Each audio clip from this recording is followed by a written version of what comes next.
Կարևորելով հումանիտար հարցերի հասցեագրումը 2021 թվականի հունիսի 12-ին, հուլիսի 3-ին, հոկտեմբերի 19-ին, նոյեմբերի 1-ին և նոյեմբերի 29-ին Հայաստանն առանց նախապայմանների միակողմանի կերպով Ադրբեջանին է տրամադրել ականապատ դաշտերի թվով 972 տեղամատյաններ։ Այս մասին լուրերին հայտնել է արտաքին գործերի նախարարության մամուլի խոսնակ Անի Բադալյանը։ Ավելին, հավատարիմ մնալով մարդասիրական հարցերում համագործակցության սկզբունքներին, Հայաստանը հարցումների միջոցով կազմել և 2024 թվականի սկզբում Ադրբեջանին է փոխանցել ականապատ դաշտերի նոր տեղամատյաններ։ Ադրբեջանը շարունակաբար կասկածի տակ է դնում այդ քարտեզների ճշգրտությունը, չնայած որ մեր կողմից բազմիցս հայտարարվել է, որ չկան ավելի լավ կամ ավելի ճշգրիտ քարտեզներ։ Հայաստանը ինչպես նախկինում, այնպես էլ այժմ պատրաստ է միջազգային փորձագետների ներգրավմամբ ստուգել այդ քարտեզների ճշգրտությունը։ Հավելենք, որ Արդարադատության միջազգային դատարանը միանշանակ մերժել է Հայաստանի նկատմամբ ժամանակավոր միջոց կիրառելու պահանջը,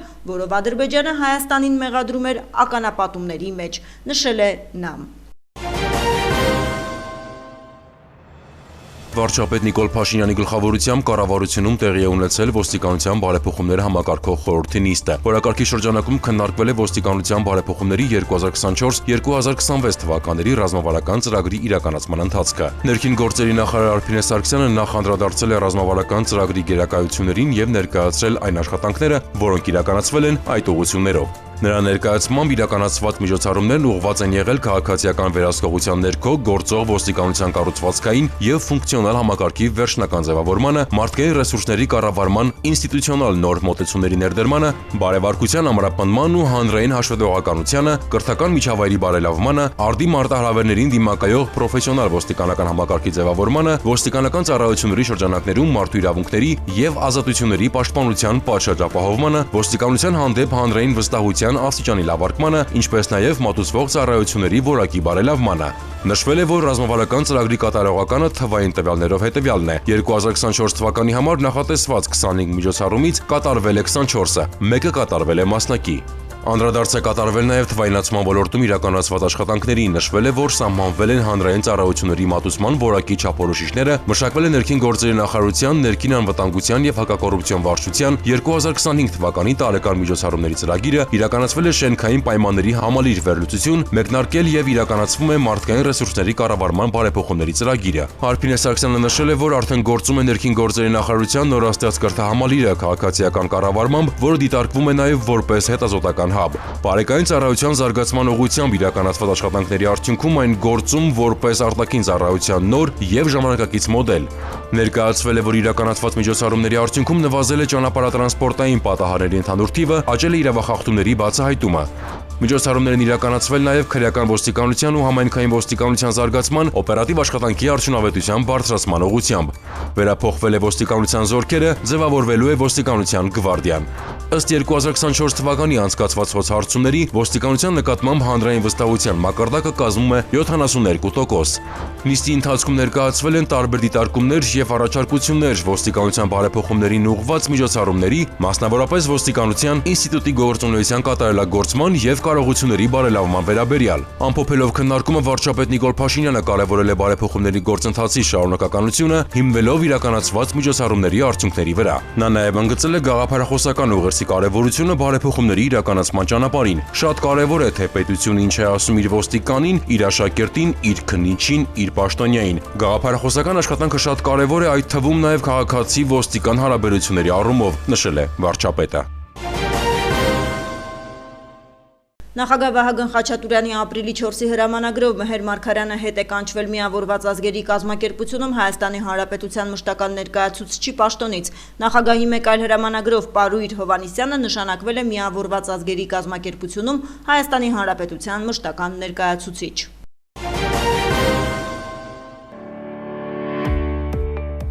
Փրկարար ծառայության տնօրեն ներքին գործերի նախարարի տեղակալ Կամո Ցուցուլյանն ապրիլի 2-ին ընդունել է ՄԱԿ-ի Պարենի համաշխարհային ծրագրի հայաստանյան գրասենյակի տնօրենի տեղակալ Օսկար Եկդահելին եւ ծրագրի ներկայացուցիչներին։ Հանդիպմանը ներկա էին նաեւ Փրկարար ծառայության տնօրենի տեղակալները։ Կողմերը քննարկել են համագործակցության զարգացման հեռանկարները, հատկապես ՄԱԿ-ի կողմից մշակված պատրաստվածության ծրագրերի առաջնահերթությունները։ Անդրադարձ է կատարվել Պարենի համաշխարհային ծրագրի առաջարկած հիմնական ուղղություններին, ներառյալ շարժական պահեստների ստեղծմանը, դրանցում ներգրավված կապված անձնակազմի կարողությունների զարգացմանը, ճգնաժամային իրավիճակներում աջակցության մեթոդների կատարելագործմանը։ Մասնակիցները կարևորել են ոլորտային համագործակցության խորացման նշանակությունն ու քննարկել համատեղ նախագծեր իրականացնելու հնարավորությունները։ Հատկապես կարևորվել է համագործակցությունը երկրաշարժերի դեպքում, երբ Պարենի համաշխարհային ծրագիրը կարող է հանդես գալ որպես առանցքային դերակատար, ապահովելով արագ արձագանքման եւ աջակցության համակարգեր։ Ավարտին կողմերը պայմանավորվել են ստեղծել համատեղ աշխատանքային խումբ աղետների կառավարման ոլորտում համագործակցությունն ավելի արդյունավետ դարձնելու համար։ Telegram հարթակում ակտիվացել են անհայտ ծագում ունեցող մի շարք ալիքներ, առկա են հիմնավոր կասկածներ, որ այդ ալիքները ստեղծվել են Հայաստանի Հանրապետությունից դուրս։ Այս մասին գրառում է կատարել Պաշտպանության նախարարության մամուլի քարտուղարը։ Զանգվածային լրատվամիջոցների հարգելի գործընկերներ, վերջերս Telegram հարթակում ակտիվացել են անհայտ ծագում ունեցող մի շարք ալիքներ, չնայած այն հանգամանքին, որ այդ ալիքներում հրապարակվող բովանդակությունը հայերեն է, առկա են հիմնավոր կասկածներ եւ որոշ տեղեկություններ, ըստ որոնց այդ ալիքները ստեղծվել են Հայաստանի դուրս։ Այս կապակցությամբ զանգվածային լրատվամիջոցների ներկայացուցիչներին կոչ ենք անում զերծ մնալ նման ալիքներին հղում կատարելուց, ինչպես նաև չվերահրապարակել ու չտարածել դրանցում զետեղված տեղեկությունները։ Անդրադառնալով բանակին, բանակային դիրքերին եւ առհասարակ պաշտպանական ոլորտին առնչվող տեղեկատվությանը, հորդորում ենք ցանկացած տեղեկություն հրապարակելուց առաջ անհրաժեշտ ճշտումներ կատարել Հայաստանի Պաշտպանության նախարարության համապատասխան ստորաբաժանման հետ, գրել է մամուլի քարտուղարը։ Մենք շատ բարձր ենք գնահատում ձեր գործունեությունը, խիստ կարևորում մեր երկարամյա համագործակցությունը, ուրախ ենք, որ այն շարունակական է լինելու, ձեր աջակցությունն անհրաժեշտ է մեզ քրոնիկ հիվանդությունները կառավարելու գործում։ Ընդունելով հեմոֆիլիայի համաշխարհային ֆեդերացիայի մարդասիրական օգնության ծրագրերի ղեկավար դոկտոր Ասադ Հաֆարիին, նշել է առողջապահության նախարար Անահիտ Ավանեսյանը։ Արդեն շուրջ 20 տարի է, ինչ հեմոֆիլիայի համաշխարհային ֆեդերացիան համակարգված աջակցություն է ցուցաբերում Հայաստանում հեմոֆիլիայով հիվանդներին տրամադրելով դեղորայք։ Հայաստանի կենտրոնը առաջնային տեղ է զբաղեցնում նորագույն բուժման միջոցների, հատկապես մոնոկլոնալ հակամարմինների կիրառման առումով։ Այն շուրջ 2 տասնամյակ կայուն գործընկերային հարաբերություններ է զարգացրել հեմոֆիլիայի համաշխարհային ֆեդերացիայի հետ, ձևավորելով նաև ջերմ կապեր բժշկական թիմի եւ հեմոֆիլիայով ապրող անձանց միջև։ Տարեկան իրականացվում է շուրջ 3.5-ից 4 միլիոն միջազգային միավոր հակահեմոֆիլիային պատրաստուկների մատակարարում մոտ 400 հիվանդի համար։ Այս պահին 46 մանկահասակ երեխաներ ստանում են տնային կանխարգելիչ թերապիա։ Հանդիպմանը պայմանավորվածություն է ձեռք բերել մշակել հնգամյա հուշագիր, որտեղ կարտացոլվեն ոլորտային առաջիկա ծրագրերը։ Ֆրանսիայի Հանրապետություն կատարած աշխատանքային այցի շրջանակներում բարձր տեխնոլոգիական արդյունաբերության նախարար Մխիթար Հայրապետյանը հանդիպել է Ֆրանսիայի զինված ուժերի նախարարության սպառազինությունների գլխավոր տնօրինության ղեկավար Էմանուել Կիվայի հետ։ Armenpress գործակալության տեղեկացմամբ այս մասին հայտնում են բարձր տեխնոլոգիական արդյունաբերության նախարարությունից, նշելով, որ քննարկման առանցքում են եղել Հայաստանի եւ Ֆրանսիայի ռազմաարդյունաբերական համագործակցության զարգացման հեռանկարները, տեխնոլոգիական փոխանակման ծրագրերի նախաձեռնման հնարավորությունները, Հայաստանում պաշտպանական տեխնոլոգիաների զարգացման առնչվող հարցեր եւ այլ թեմաներ։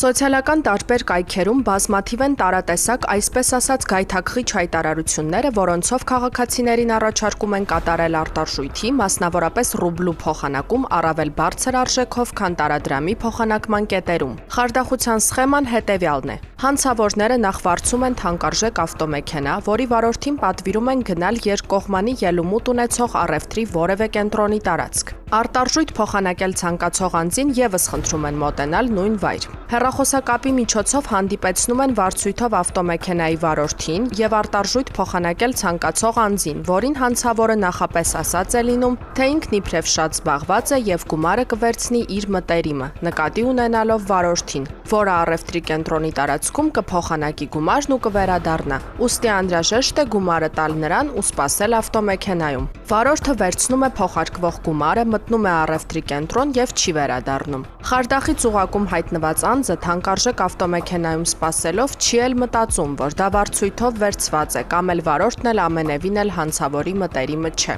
Այսպիսով քաղաքացին չի ստանում իրեն հասանելի գումարը մնալով ձեռնունայն։ Հարգելի քաղաքացիներ, հորդորում ենք կատարել արտարժույթի փոխանակում միայն Հայաստանի Հանրապետության Կենտրոնական բանկի եւ Հայաստանի Հանրապետության ֆինանսների նախարարության կողմից լիցենզավորված արժութային գործակալների միջոցով, խարդախության զոհ չդառնալու համար։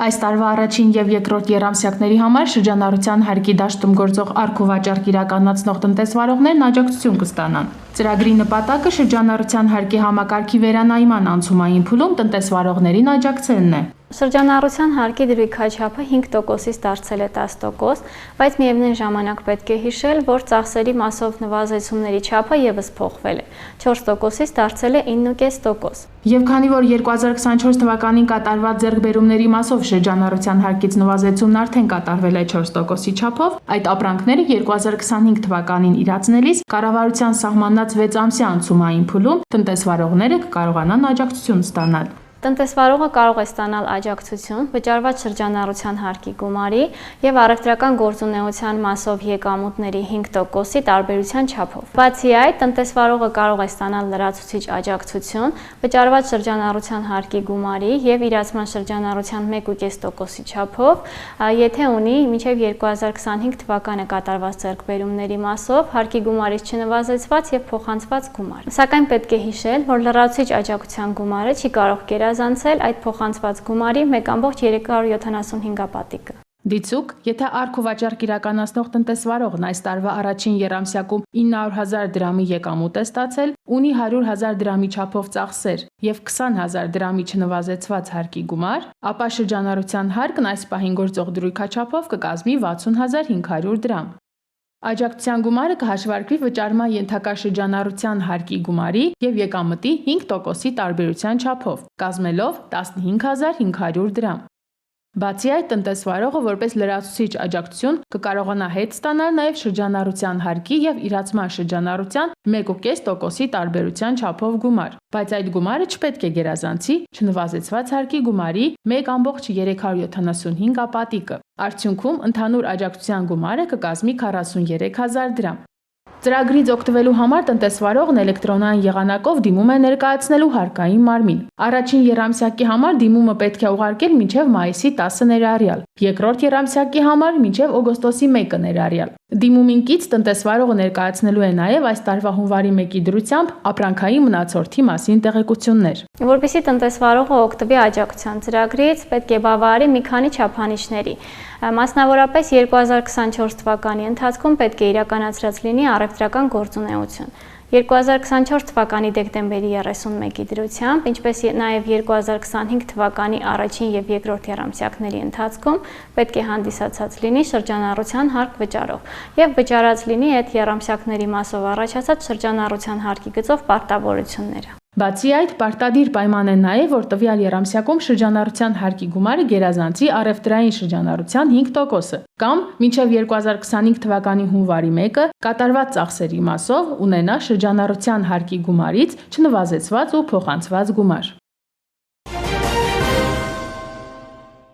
Ամերիկայի Միացյալ Նահանգների նախագահ Դոնալդ Թրամփը պատերազմ է սկսել ամբողջ աշխարհի դեմ իր երկիրը ազատագրելու պատրվակով, այս մասին հայտարարել է Վենեսուելայի առաջնորդ Նիկոլաս Մադուրոն, կասկածի տակ դնելով Վաշինգտոնի կողմից մաքսատուրքերը բարձրացնելու պատրվակը, փոխանցում է ՌԻԱ Նովոստի գործակալությունը։ Թրամփն ասաց, որ եկել է Միացյալ Նահանգների ազատագրման օրը։ Ես հարցնում եմ, Միացյալ Նահանգները պետք է ազատվի աշխարհից, թե աշխարհը պետք է ազատվի Միացյալ Նահանգներից։ Որն է ճշմարտությունը, սա սանձազերծված պատերազմ է, որին արձագանքում է յուրաքանչյուր երկիր եւ ողջ մարդկությունը կարձագանքի, ասել է Մադուրոն։ Վենեսուելայի առաջնորդը այդ առնչությամբ ասել է, որ իր երկիրը բարեբախտաբար կախված չէ Միացյալ Նահանգներից եւ կառուցում է իր ճանապարհը հաղթահարելով արտաքին դժվարությունները։